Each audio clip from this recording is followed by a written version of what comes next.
year we've been celebrating this Regulator Remembrance Day event, and I'm going to say welcome to Mayor Tom Stevens and let him say a word of welcome here to everybody. A word of welcome to everybody. We're going to move this along for obvious reasons. Welcome, glad you're here. It's Juneteenth, and so we've been doing one historical recognition after another, and certainly the Regulators are incredibly important to Hillsborough's history. Thank you, Scott Washington, and glad you're all here.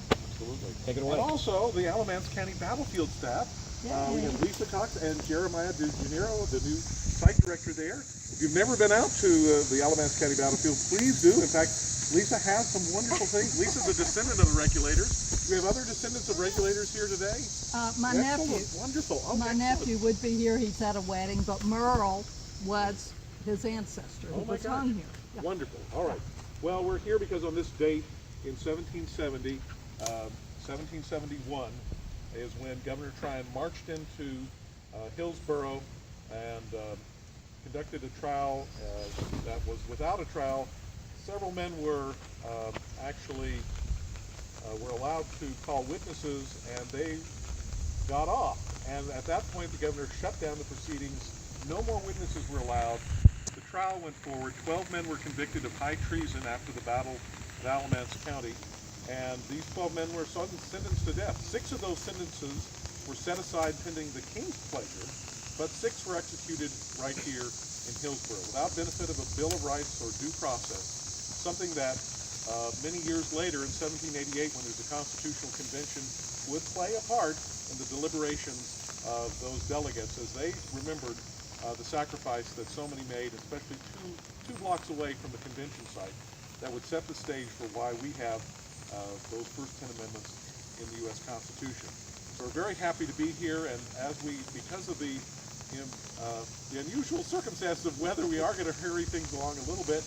And I'm going to ask Lisa, as a descendant here, to read the names. I'm going to ask Tom to hold the bell. If you come up here. If you want to kind of gather around this site here. Sure. This marker was placed here in 1963 by the colonial Danes of North Carolina. The marble slab you see here dates back to either the early 19th century when Paul Cameron owned this, or it might have gone back to the 18th century when James Hogg, who was a leader in making sure UNC was established where it is, and also a very strong patriot, very good friends of William Hooper, was actually living just 50 yards away through that bank of trees.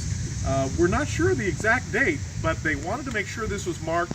It did not have the railing at that time, and I believe, and there's no inscription, so this was most likely the same thing that we're doing today, which was to honor the memory of these brave patriots, these first martyrs to liberty's cause, and a place to lay flowers in remembrance of them.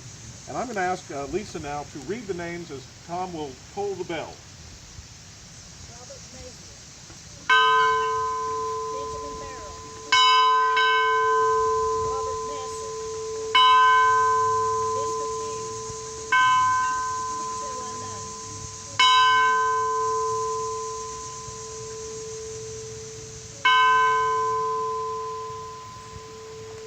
With that in mind, if you brought flowers, if you'd like to lay them down here at this site in remembrance of these brave patriots at this time.